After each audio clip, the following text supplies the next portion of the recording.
Assalamualaikum warahmatullahi wabarakatuh.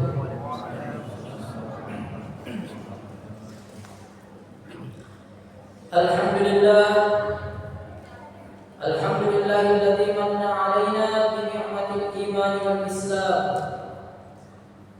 Asyhadu an la ilaha illallah wa asyhadu anna Muhammadan 'abduhu wa rasuluh.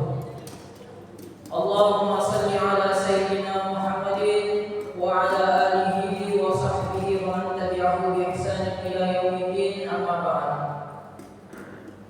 Ma'asyiral muslimin wal muslimat, jamaah masjid Baitul Mukminin yang insyaallah akan senantiasa dirahmati Allah Subhanahu wa taala. Alhamdulillah, sudah memasuki malam ke-18. Alhamdulillah, sudah lewat setengahnya. Ya, bagaimana ini puasanya? Terasa atau tidak? Terasa? Alhamdulillah. Jadi kalau tidak terasa, alhamdulillah, berarti mungkin karena cuaca atau mungkin karena persiapan kita untuk memasuki bulan puasa luar biasa. Terasa pun tidak apa-apa. Kenapa? Karena memang gunanya orang berpuasa salah satunya adalah bagaimana supaya kita bisa merasakan yang namanya haus, dahaga, dan lain sebagainya. Itu gunanya supaya kita tahu bahwa Allah Subhanahu wa taala itu memberikan rasa seperti ini kepada saudara-saudara kita. Ada dua orang keluar dari rumahnya. Sama-sama jam 6 keluar, jam 6 pagi. Sama-sama juga pulang jam 6, tetapi rezekinya berbeda. Disitulah keadilannya Allah Subhanahu wa taala, dan disitulah gunanya sebenarnya kita melaksanakan ibadah puasa. Bagaimana caranya supaya kita bisa juga rasa, sehingga apa? Ada kepedulian sosial di dalam diri kita. Ma'asyiral muslimin wal muslimat rahimakumullah. Jadi yang namanya sedekah di dalam agama kita itu satu akar kata dengan kata sedekah. Biasa kalau misalnya ada orang mengaji ada kata-kata sadaqallahul azim, ya, benar, jujur dan lain sebagainya. Makanya di dalam sebuah ayat Allah Subhanahu wa taala itu memberitahu kita, alam tara kaifa fa'ala rabbuka bi ashab. Ara'aita alladhi yukadzibu bid-din. Ara'aita alladhi yukadzibu bid-din. Jadi Allah Subhanahu wa taala menurunkan pertanyaan kepada Nabi Muhammad sallallahu alaihi wasallam. Tahukah kamu siapa yang mendustakan agama? Jadi ada kata-kata dustanya. Ada kata-kata dustanya. Fadzalika alladzi yad'ul yatim. Itu adalah orang yang meninggalkan, membiarkan anak yatim terlunta-lunta. Disinilah sehingga apa yang kita keluarkan dengan sukarela itu dinamakan dengan sedekah. Artinya di situ membenarkan, membuktikan kejujuran kita beragama kepada Allah Subhanahu wa taala. Ma'asyiral muslimin wal muslimat rahimakumullah. Jadi kalau ada orang bersedekah itu tidak kena lagi ayat ini. Ya, tidak kena lagi ayat ini. Berarti dia betul-betul membuktikan bahwa saya ini yakin dengan agama saya. Saya yakin dengan Islam. Apa yang dicontohkan oleh Rasulullah sallallahu alaihi wasallam saya sudah laksanakan. Makanya itu tadi yang namanya pengertiannya sedekah. Membenarkan apa yang diberikan oleh Allah Subhanahu wa taala kepada Rasulullah sallallahu alaihi wasallam. Pengertian lain daripada sedekah ini itu adalah at-tanammu.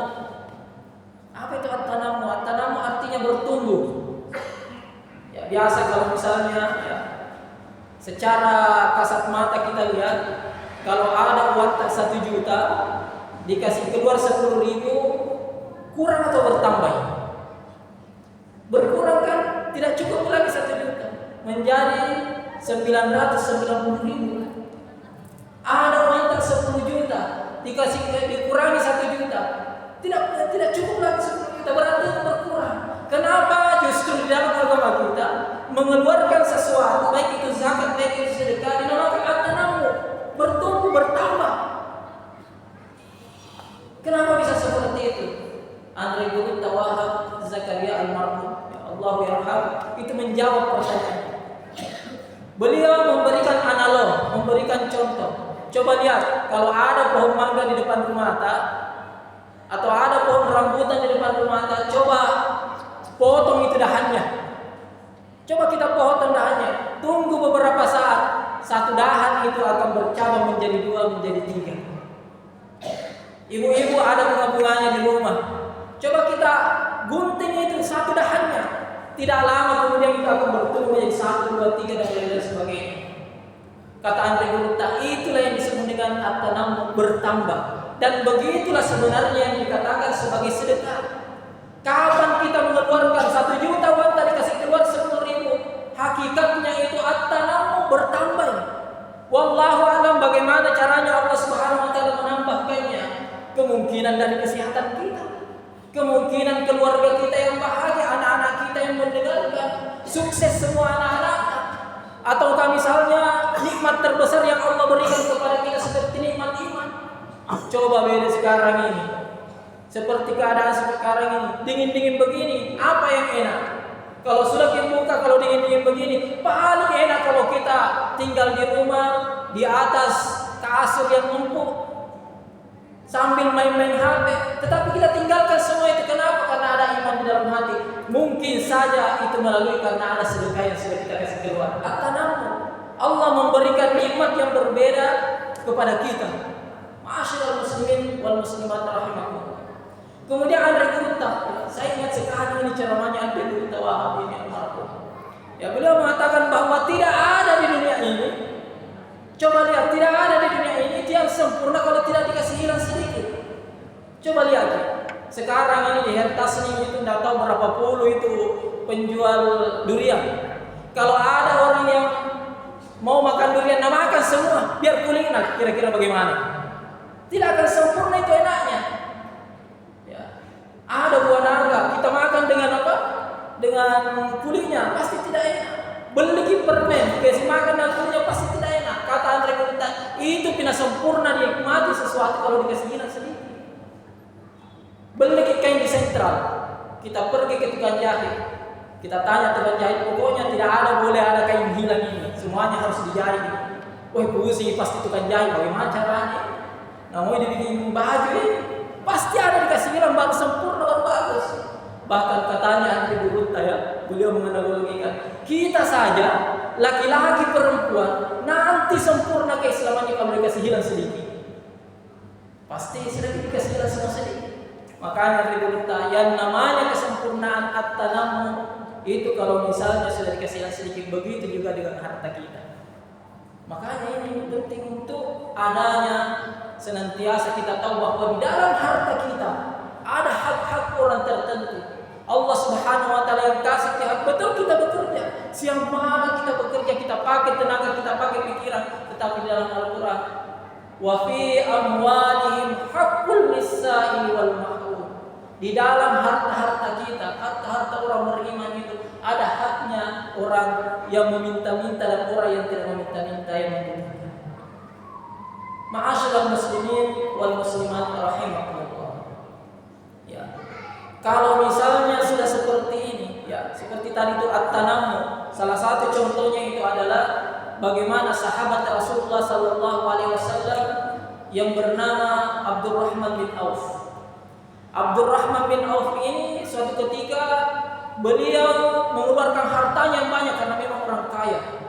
Ya, keluarkan hartanya banyak sekali ke agamanya Allah Subhanahu wa taala sampai tersentuh hatinya Rasulullah sallallahu alaihi wasallam untuk doakan.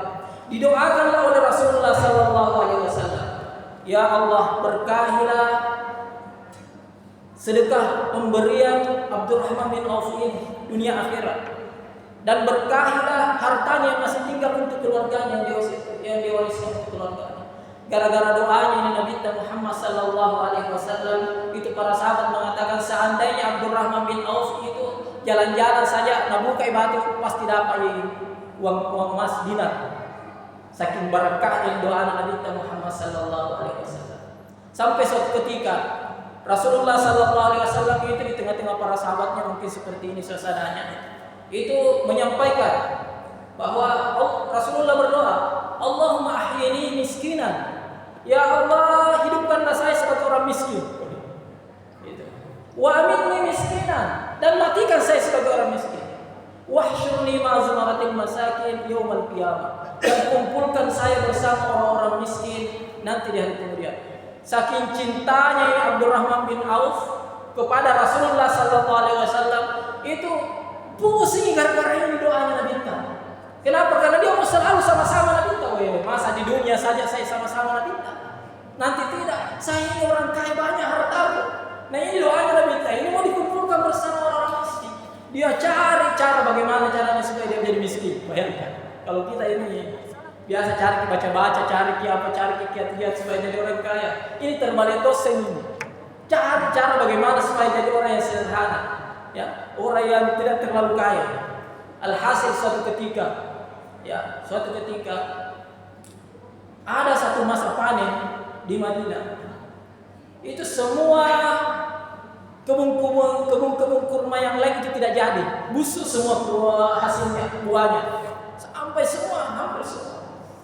Satu di kebun yang tidak busuk, kebunnya Abdurrahman bin Auf. Tapi apa yang dia lakukan? Wah, ini saatnya saya jadi miskin, jadi miskin. Jadi apa yang dia lakukan? Dia beli semua itu, dia tukar. Siapa yang mau tukar dengan kurma bagusku? Sini tukar. Satu lawan satu. Itu. Alhasil habis kurmanya, masih banyak kurma busuk. Oke. Nah beli lagi pakai pakai dinarnya, bagi apanya. Sampai tinggallah di gudangnya. Nah, ini dah ya, habis waktu ini. Bayangkan satu Madinah yang namanya ini kurma busuknya. Berapa luas itu, berapa ratus hektar. Alhasil dia sudah merasa tenang. Insyaallah saya nanti di hari kemudian sama-sama Nabi. Tetapi apa yang terjadi beberapa saat setelahnya, dia kumpulkan itu kurma-kurma yang jelek, yang berulat, itu ada utusan dari Yaman. Ternyata di Yaman itu ada wabah dan obatnya apa? Kurma jelek, kurma yang berulat. Dan raja di sana itu bersedia membeli kurma jelek itu, kurma yang berulat dengan harga berkali-kali lipat dari kurma yang biasa. Apa yang terjadi? Tambah kaya. Ma'asyiral muslimin wal muslimat rahimakumullah. Bagaimana kira-kira itu barakahnya? Itu yang namanya sedekah. Tapi perlu diingat baik-baik, ya, niatnya pengulta, ya, Abdurrahman bin Auf mengeluarkan hartanya itu betul-betul lillahi ta'ala, karena Allah Subhanahu wa taala, karena cintanya kepada baginda Rasulullah sallallahu alaihi wasallam. Siapa tahu nanti ada yang mau melakukan seperti ini, tapi niatnya supaya bertambah hartanya. Ya, hati-hati. Jadi betul-betul kalau kita bersedekah, kita itu kita harus niatkan lillahi ta'ala. Karena di dalam sebuah ayat Allah Subhanahu wa taala senantiasa memperingati kita orang-orang muslim, wa ma lahu fil akhirati min khalaq. Jangan sampai niat kita di dunia, kita mengatakan saya berniat ini untuk mengeluarkan hartaku, supaya ada nanti kembali, lebih banyak kembali, 10 kali lipat kembali. Siapa tahu nanti memang dikasih kembali ya Allah Subhanahu wa taala, sehingga wa ma lahu fil akhirati min khalaq. Tidak ada lagi nanti bagian di akhirat. Biasa guru tadi takalasi itu memberi satu perumpamaan seperti ini. Kalau misalnya niat kita di dunia, nanti itu Allah Subhanahu wa taala akan tanya kita di akhirat ketika kita sudah cari. Ya Allah, mana pahalanya sedekahku ini? Saya ini setiap saat ini kasih masuk Baitul Mukminin. Saya setiap hari kasih cuma berkah dan lain-lain sebagainya. Allah kembali bertanya, apa niat tak? Kasih masuk itu harta. Niatku supaya saya dibilang orang dermawan. Apa kamu sudah dibilang orang dermawan? Sudah. Apa yang kau cari? Ya Allah, saya kasih masuk uangku di sini, di mana-mana, di pondok tahqiq, di mana, dengan niat supaya kembali sukses semua ini usahaku. Allah Subhanahu wa taala, apakah sudah sukses? Sudah. Apa lagi kau cari? Makanya wa ma lahu fil akhirati min khalaq. Yang aman itu adalah kita tetap berniat kepada Allah Subhanahu wa taala. Masalah akhirat itu diperumpamakan oleh ahli kita semua, bahwa yang dinamakan itu kalau kita bersedekah untuk akhirat seperti orang yang menanam padi. Kalau padi ditanam, otomatis itu akan ada rumputnya, banyak itu rumputnya. Tetapi kalau rumput ditanam, dunia kita kejar saja, itu tidak ada padi yang akan tumbuh. Ma'asyiral muslimin wal muslimat rahimakumullah. Saya kira inilah yang sempat kami bawakan. Mohon maaf kalau ada kata-kata yang tidak berkenan. Wallahul muwaffiq ila aqwamit thariq. Assalamualaikum warahmatullahi wabarakatuh.